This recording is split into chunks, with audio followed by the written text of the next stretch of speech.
Picture the Caribbean. 1715.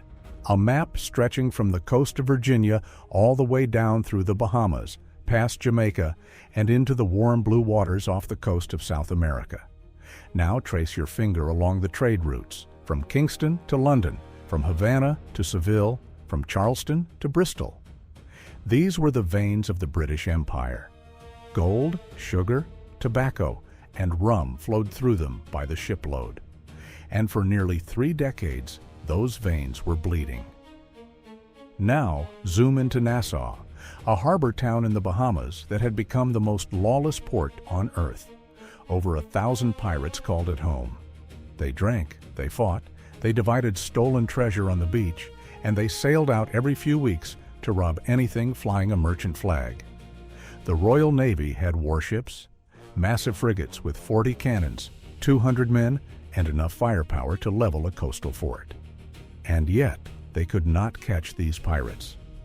Because the pirates were not sailing warships, they were sailing something smaller, something faster, something that could disappear into shallow inlets and coastal marshes where no frigate could follow. They were sailing sloops. And here is the part that nobody talks about. The weapon that finally destroyed the Golden Age of Piracy was not a bigger ship. It was not a fleet of warships or a royal decree nailed to a post in Nassau. The weapon that hunted down Blackbeard, chased Charles Vane across open ocean, and dragged Calico Jack Rackham to the gallows was the exact same vessel the pirates loved most, the sloop. A ship so small that most naval officers considered it beneath them. A ship so light that it barely registered on Admiralty ledgers. And yet, it became the single most effective pirate-killing machine the world had ever seen. This is the story of how a tiny ship changed the course of history. To understand why the sloop mattered, you have to understand what the Caribbean looked like in the early 1700s. And the short version is this: it was chaos. The War of the Spanish Succession had just ended in 1714. For over a decade, European powers had been fighting each other across the Atlantic, and they had hired thousands of privateers to do their dirty work. Men like Benjamin Hornigold, Henry Jennings, and Edward Thatch, the man who would later be called Blackbeard, had all sailed under letters of marque at some point. They were legal pirates, licensed by the Crown to attack enemy shipping and keep a share of the spoils. Then the war ended, and overnight, these men went from sanctioned raiders to unemployed sailors with no income, no prospects, and a very specific set of skills. They knew how to board a ship. They knew how to navigate open water. They knew how to fight. And they knew the Caribbean better than anyone in the Royal Navy. So they did what anyone in that position would do. They kept pirating. By 1716, the problem had spiraled out of control. Pirates were hitting merchant convoys off the coast of the Carolinas. They were blockading the port of Charleston. They were stopping ships in the Windward Passage between Cuba and Hispaniola. Shipping insurers in London were raising rates so high that some merchants refused to sail at all. The colonial governors were writing frantic letters to the Crown, begging for help. And the Crown had a navy, a big one. Ships of the line carrying 60, 70, even 90 guns. Frigates with enough broadside firepower to sink anything afloat. On paper, wiping out a few hundred pirates in leaky boats should have taken a few months at most. It took years, and the reason was simple. The Royal Navy's warships were built for one thing: fleet engagements in open water. They were designed to line up broadside against French or Spanish warships and slug it out cannon for cannon until someone surrendered or sank. They were extraordinary at that. They were terrible at chasing pirates. A third-rate ship of the line drew 20 feet of water or more. That meant it needed at least 20 feet of depth beneath its keel to sail without grounding. The Caribbean is full of shallow bays, coral reefs, tidal flats, and narrow inlets where the water drops to 8 or 10 feet. Pirates knew every single one of them. A frigate was faster than a ship of the line, but it still drew 15 feet or more. It still could not navigate shallow coastal waters. Chasing a small pirate vessel with a frigate was like chasing a rabbit with a horse. You might be stronger, but you will never catch it once it darts into the brush. Pirates understood this perfectly. Their entire strategy was built around it. Hit a slow merchant ship in open water, strip it of cargo in under an hour, then run for the shallows where no warship could follow. If a Navy patrol appeared on the horizon, they simply sailed toward the nearest reef line. The warship would have to pull up and watch them disappear. The pirates never fought fair. They ran, and the Navy could not run after them. That is, until someone finally asked the obvious question. If the pirates are using small, shallow draft vessels to escape, why are we not using the same kind of vessel to chase them? The word sloop gets thrown around a lot in pirate history, but almost nobody actually knows what it means. So let us break it down. A sloop in the early 18th century was a single-masted sailing vessel, one mast. That is the defining feature. It carried a fore and aft rigged mainsail and one or more headsails, usually jibs. It was typically between 30 and 65 feet long. It carried anywhere from 4 to 12 cannons, depending on the builder and the purpose. And it required a crew of 20 to 75 men. Compare that to a frigate. A frigate ran 100 to 140 feet. It had 3 masts, square-rigged on all of them. It carried 28 to 44 guns and needed a crew of 200 or more. On paper, the frigate wins every comparison. More guns, more men, more range. But here is what the sloop had that the frigate did not. First, draft. A sloop drew only 4 to 6 feet of water. That meant it could sail into bays, rivers, and coastal shallows where frigates could not even dream of going. A pirate running for a reef line would turn around and find a sloop right behind him. Second, speed. Sloops were fast. Under favorable conditions, a well-built Bermuda sloop could hit 11 or 12 knots. Most merchant ships topped out at 6 or 7. Most frigates cruised at 8 or 9. A sloop could outrun nearly anything on the water, especially in the coastal conditions where pirates operated. Third, maneuverability. That single mast with a fore and aft rig meant the sloop could point much closer to the wind than a square-rigged ship. It could tack faster, respond quicker to wind shifts, and navigate tight channels that would leave a larger vessel stuck. In a chase through island chains and reef passages, the sloop had an enormous advantage. Fourth, cost. A sloop was cheap to build, cheap to maintain, and cheap to crew. The Admiralty could deploy 10 sloops for the cost of 1 frigate, and 10 sloops spread across the Caribbean could cover far more territory than a single warship circling the same patrol route. The sloop was, in every way that mattered for pirate hunting, the perfect tool. And the irony? Pirates already knew this. Before the Royal Navy figured out that sloops were the answer, pirates had been sailing them for years. In fact, the sloop was arguably the most popular vessel in the entire pirate fleet of the early 1700s. Think about what a pirate needs from a ship. Speed, because you need to catch merchant vessels and outrun warships. Shallow draft, because you need to hide in coastal waters and escape through reef passages. Maneuverability, because you need to close on a target quickly and position yourself for boarding. And a small crew, because splitting treasure 40 ways is a lot better than splitting it 200 ways. The sloop checked every single box. Benjamin Hornigold, one of the founding pirates of the Nassau Republic, sailed a sloop. When he mentored a young Edward Thatch and gave him his first command, he gave him a sloop. Charles Vane terrorized the Carolina coast in a sloop. Calico Jack Rackham, along with Anne Bonny and Mary Ridd, sailed a sloop called the William. Stede Bonnet, the gentleman pirate who bought his own ship rather than stealing one, sailed a sloop called the Revenge. Even Blackbeard, who later captured the massive French slave ship La Concorde and renamed it Queen Anne's Revenge, started his career on a sloop. And when the Queen Anne's Revenge ran aground on a sandbar off Beaufort Inlet in June 1718, what did Blackbeard fall back on? A sloop.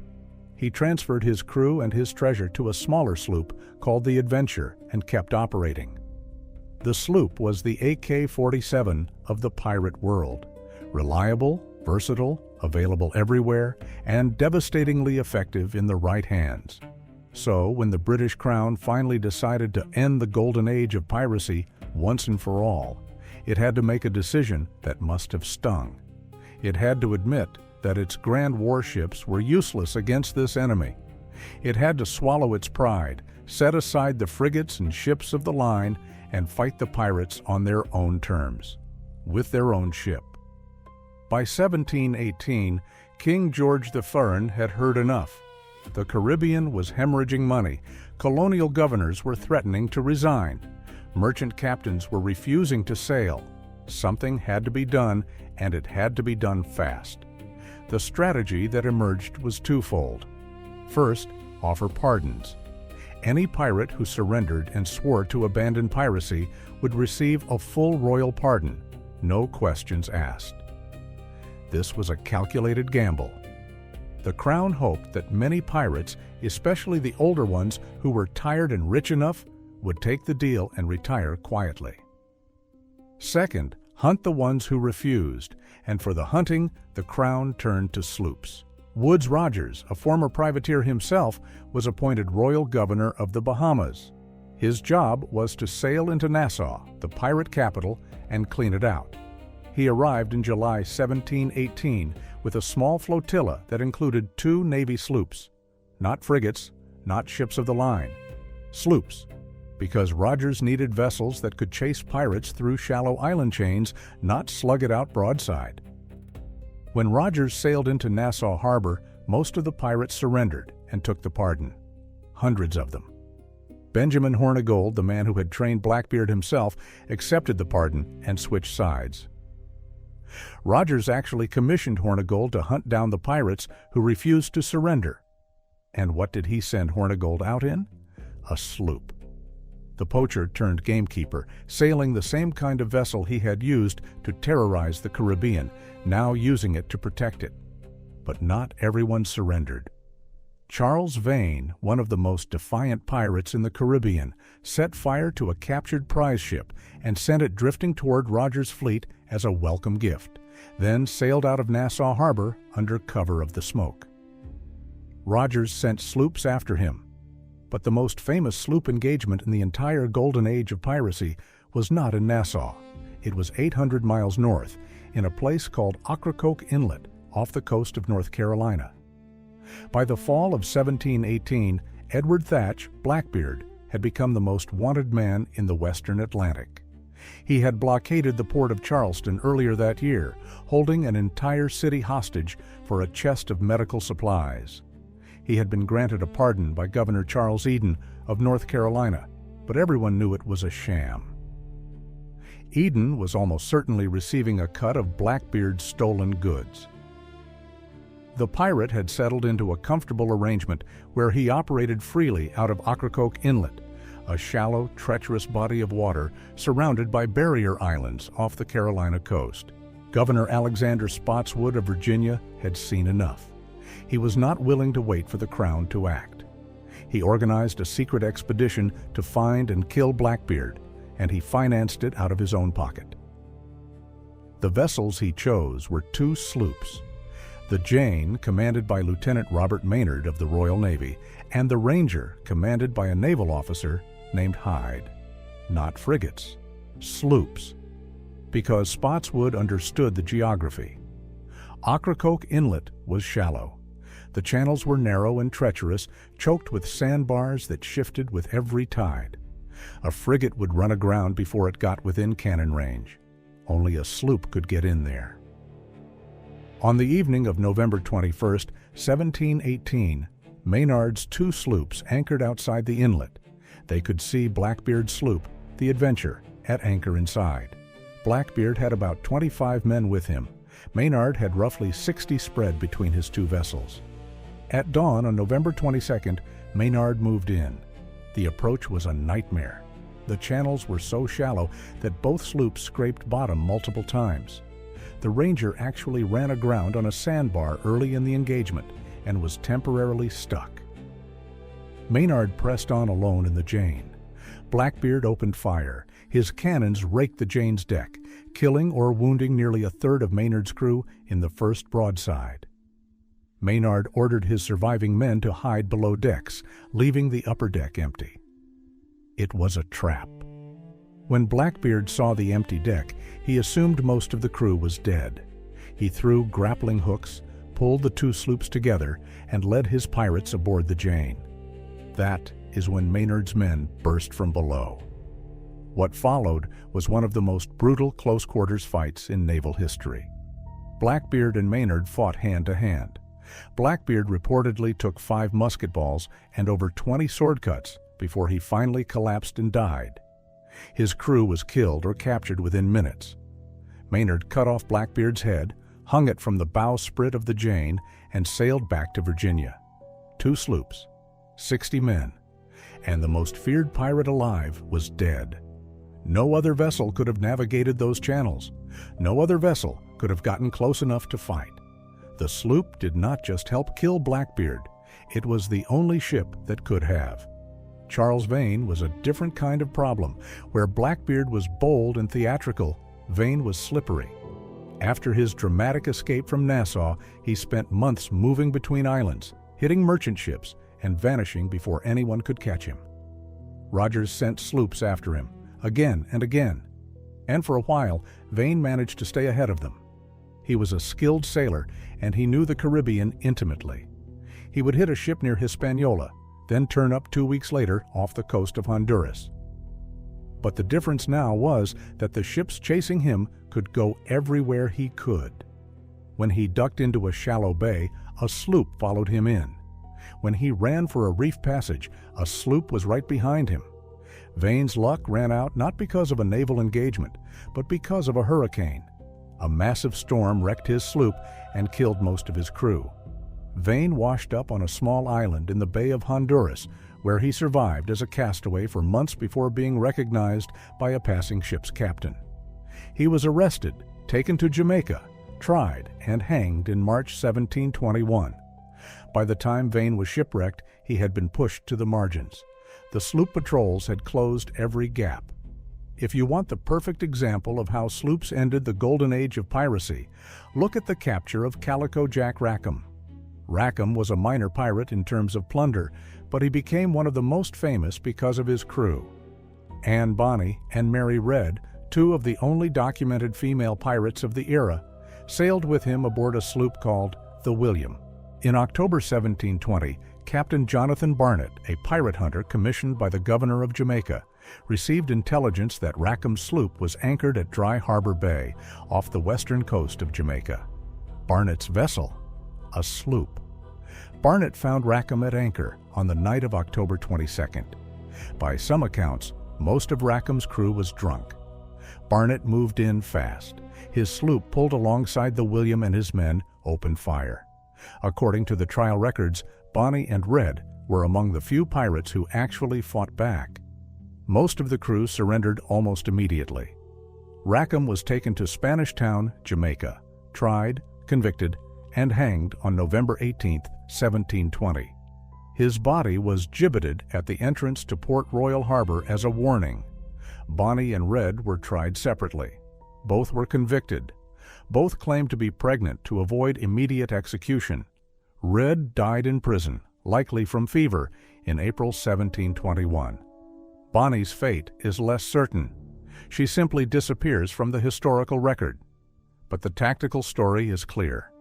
A sloop caught a sloop.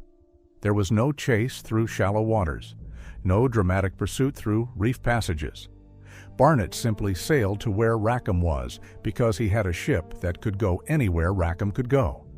The playing field was level, and on a level playing field, a disciplined Navy crew with legal authority will beat a drunk pirate crew every single time.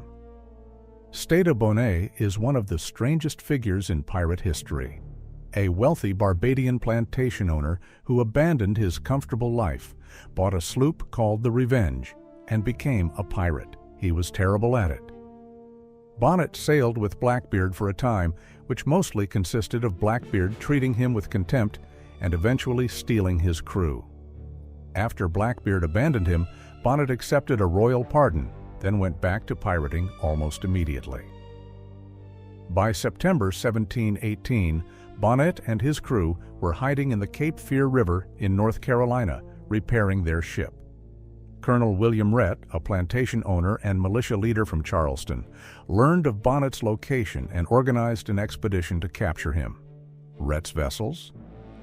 2 sloops, the Henry and the Sea Nymph. Rhett entered the Cape Fear River on September 26, 1718. What followed was one of the most awkward naval battles in history. Both of Rhett's sloops ran aground on sandbars. Bonnet's sloop also ran aground. For hours, the crews sat on their tilted, stuck vessels, exchanging musket fire across the water while waiting for the tide to come in and float them free. When the tide finally rose, Rhett's sloops freed first. He moved in, and Bonnet surrendered. The engagement was clumsy.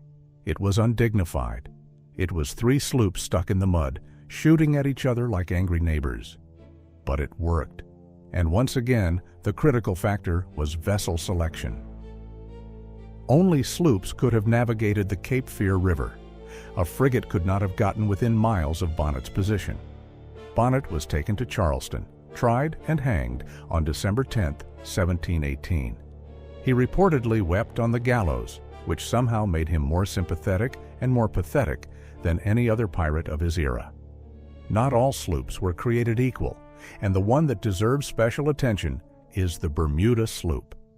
This was the thoroughbred of the sloop world, and it played a disproportionate role in both piracy and pirate hunting. The Bermuda sloop was built using Bermuda cedar, a wood that was naturally resistant to rot and marine borers. This was a massive advantage in the Caribbean, where warm waters ate through European oak hulls in a matter of months. The design was refined over decades by Bermuda's shipbuilders. The hull was narrower and sleeker than colonial sloops, sitting low in the water and cutting through waves rather than riding over them. The mast was tall and raked slightly backward, improving sail efficiency and allowing the vessel to point higher into the wind. Some historians credit the Bermuda sloop as the ancestor of the modern sailing yacht. The Royal Navy took notice. By the 1720s, several naval sloops operating in Caribbean anti-piracy patrols were either built in Bermuda or based on Bermuda designs. They were faster than anything the pirates had, and they could match them in shallow water. It was the edge that tipped the balance. By 1720, the pattern was set. Sloops operating out of Nassau, Jamaica, Barbados, and the Carolina colonies were systematically sweeping the Caribbean and the Atlantic coast. The strategy was not complicated. Station sloops at key choke points, the Windward Passage between Cuba and Hispaniola, the Florida Straits, the approaches to Charleston and the Carolinas, the channels between the Bahamas Islands. When intelligence came in about pirate activity, dispatch a sloop immediately. Do not wait for a frigate to arrive from England.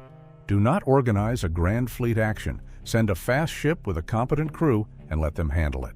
It worked because it matched the problem. Pirates operated in small groups, in shallow waters, in scattered locations. The response needed to be equally fast, equally mobile, and equally dispersed.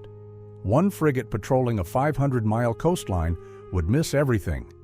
10 sloops covering the same area would miss nothing. Between 1718 and 1726, nearly every major pirate of the Golden Age was either killed, captured, or driven out of the Caribbean. Blackbeard was killed by sloops. Bonnet was captured by sloops. Calico Jack was captured by a sloop. Vane was driven to the margins by sloop patrols before being shipwrecked. Even Bartholomew Roberts, the most successful pirate of the era by tonnage captured, was eventually run down by HMS Swallow off the coast of West Africa in February 1722. The Swallow was not a sloop, it was a fifth-rate warship, but Roberts had already been pushed out of Caribbean waters by the very sloop patrols that had cleaned up the Bahamas. The Golden Age of Piracy did not end with a single dramatic battle. It ended because the infrastructure of piracy was dismantled piece by piece, harbor by small ships doing unglamorous work, patrolling, chasing, boarding, arresting. day after day, week after week, until there was nowhere left to hide. Here is the part that should bother you. Open any book about the Golden Age of Piracy. Watch any documentary, play any pirate video game. What do you see? Massive galleons with 3 masts and rows of cannons, frigates with billowing sails and crews of hundreds. The sloop barely shows up. But the real ships did not end piracy. The sloop did. It was the sloop that sailed into Ocracoke Inlet and killed Blackbeard. It was a sloop that caught Calico Jack drunk at anchor. It was sloops that patrolled the Bahamas until there was not a pirate left willing to test them. The sloop is overlooked because it is not dramatic. It does not look impressive in a painting. But effectiveness and spectacle are 2 very different things. And in the Caribbean of the early 1700s, effectiveness won. There is a broader lesson in the story of the sloop, and it goes beyond pirate history. The British Empire spent years trying to solve the pirate problem with the wrong tool. They sent warships designed for European fleet battles to fight an enemy that operated in shallow coastal waters. It was like bringing a cannon to a knife fight in a hallway. The cannon is more powerful, yes, but it cannot turn the corner. The solution was not more power, it was the right tool for the specific problem. A smaller, cheaper, faster vessel that could operate in the same environment as the enemy. Match the threat, do not overpower it. This principle has shown up again and again throughout military history. It was not battleships that won the Battle of the Atlantic against German U-boats. It was small corvettes and destroyer escorts doing repetitive convoy duty. The lesson of the sloop is the lesson of asymmetric warfare, and it is a lesson that has to be relearned in every generation. But here, in the warm waters of the Caribbean, 300 years ago, it was a single-masted sailing vessel with a crew of 50 that wrote the playbook. The pirates had the speed. The pirates had the shallow draft. The pirates had the knowledge of every inlet and reef in the Caribbean. And then one day, the hunters had all of those things too. That is when piracy died. Not with a fleet engagement, not with a grand naval battle, but with dozens of small ships, crewed by determined men, patrolling the same waters their enemies had called home, matching them island for island, inlet for inlet, reef for reef. The sloop did not look like the weapon that ended the Golden Age of Piracy. It looked like a fishing boat with a few cannons bolted on, and that is exactly why it worked.